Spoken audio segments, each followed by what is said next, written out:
Bonjour à tous, j'espère que vous allez bien et que vous avez passé un bon été. On revient aujourd'hui avec un thème en rapport avec l'actualité. On va voir ensemble comment fonctionne le système éducatif en France. En France, l'enseignement est obligatoire entre 6 et 16 ans. Attention, l'enseignement et non l'école. C'est-à-dire que vous pouvez aller dans une école traditionnelle avec des professeurs, etc. Mais que vous pouvez également faire l'école à la maison et on appelle ça l'instruction en famille. D'accord ? On va se concentrer aujourd'hui sur l'école traditionnelle. Donc, on commence en France, en général, l'école à 3 ans, d'accord ? Où on entre en maternelle. La maternelle se fait sur 3 années, la petite section, la moyenne section et la grande section. Ok ? À partir de 6 ans, on arrive dans ce qu'on appelle la primaire. La primaire, ça dure 5 ans. Et voilà, ça dure 5 ans. Vous allez donc avoir la classe de CP, qui est la petite section. Le CE1, c'est le cours élémentaire numéro 1. Le CE2, le cours élémentaire numéro 2. Puis le CM1, la classe moyenne numéro 1. Et le CM2, la classe moyenne numéro 2. Ok ? À 10-11 ans, on termine donc la primaire et on va entrer dans ce qu'on appelle le collège. D'accord ? Le collège dure 4 ans et on va compter les classes à l'envers jusqu'à l'examen du baccalauréat. Donc on va avoir comme première classe la 6e, puis la 5e, la 4e et la 3e. Ce cursus est obligatoire pour tous les élèves. D'accord ? On arrive tous jusqu'en 3e. À la fin de la 3e, donc quand on a 14-15 ans, on a un examen à passer, un diplôme à passer qui s'appelle le brevet des collèges. D'accord ? Dans ce brevet des collèges, on va vérifier vos connaissances en mathématiques, en littérature, en anglais en général, en sciences, en mathématiques, etc. Cet examen est important, mais il n'est pas nécessaire pour la suite de vos études.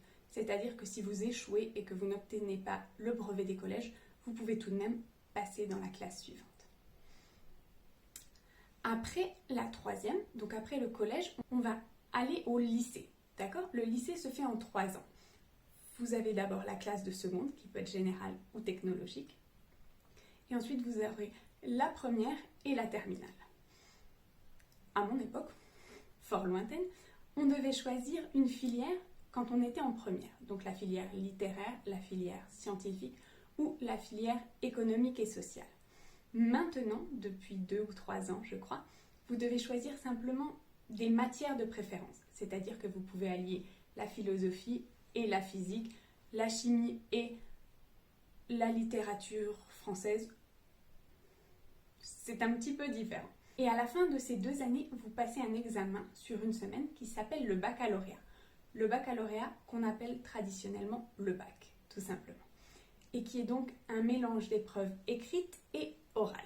Et cet examen en particulier est très important parce que si vous échouez au baccalauréat, vous ne pouvez pas continuer vos études et vous devez recommencer, vous devez vous représenter si vous voulez faire des études après le lycée. D'accord ? En parallèle du lycée, en parallèle du cursus seconde, première, terminale, vous pouvez aller en CAP ou en BEP. Ce sont des études qui se font sur 2 ans et qui sont professionnalisantes. Le CAP, ça veut dire certificat d'aptitude professionnelle et le BEP, brevet d'aptitude professionnelle. Donc vous pouvez faire par exemple un CAP en coiffure ou un BEP menuiserie. Voilà. Ce sont des études un peu plus courtes et qui vous forment un métier. Ok. Une fois que vous avez le baccalauréat, si ce sont les études que vous voulez faire, vous avez plusieurs options, évidemment. On va d'abord parler de l'université. En France, il existe 76 universités dites publiques, c'est-à-dire que vous pouvez y accéder avec le baccalauréat et rien d'autre. Il n'y a pas d'autres critères que le baccalauréat pour accéder à ces universités. D'accord ? Mais, évidemment, pour des études comme la médecine ou des études très demandées, les critères se font après la première année et on fait une sélection parmi les élèves pour ne garder que les meilleurs. Donc, on peut tous accéder à la première année, mais à la fin de la première année, si votre note n'est pas suffisante ou que vous n'êtes pas dans le peloton de tête, c'est-à-dire dans les meilleurs élèves de la promotion, on va vous rediriger vers un autre cursus. Vous n'aurez pas le droit d'accéder à la deuxième année d'université. Ok ? D'ailleurs, comment s'appellent les différentes années? Alors, les 3 premières années, on va faire une licence. D'accord ? À la fin de la 3e année, on aura une licence. Si on ajoute 2 années à cette licence, on obtient un master. Et si on ajoute en général 3 ans au master, on obtient un doctorat. Si on n'a pas encore le diplôme, licence, master ou doctorat, on va parler en année bac plus le nombre d'années. Par exemple, je suis en bac plus 2. J'ai un bac plus 2. J'ai arrêté mes études, mais j'ai un bac plus 2. Après le baccalauréat, j'ai fait 2 années d'études. D'accord ? Ou un master, c'est un bac plus 5. Voilà.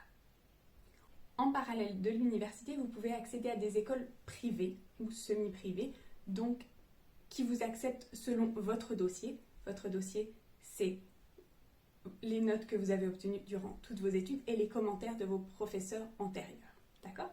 Ou est sur concours, donc il faut préparer un concours que vous réussissez ou non et qui vous permet ou non d'entrer dans une école. Donc, par exemple, une école de journalisme ou une école de marketing. Et vous pouvez également accéder à ce qu'on appelle les CPGE. Les CPGE, qui signifient classe préparatoire aux grandes écoles. Les CPGE, c'est une formation qui s'intègre sur dossier et qui vous permet de préparer un concours pour accéder à une autre école. C'est un peu bizarre. Ce sont des écoles qui vous permettent d'accéder à des écoles très difficiles d'accès et qui ont des concours très difficiles.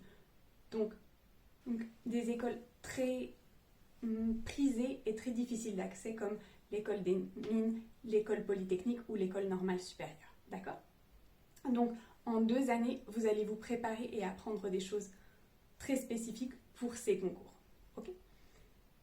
Et voilà pour ce qui est de l'école et des formations en France. Évidemment, nous ne sommes pas entrés dans les détails. Si ça vous intéresse, on pourra en parler plus en détail. Mais j'ai essayé de faire une couverture globale de la situation et de l'école en France. J'espère que cette vidéo vous a intéressé.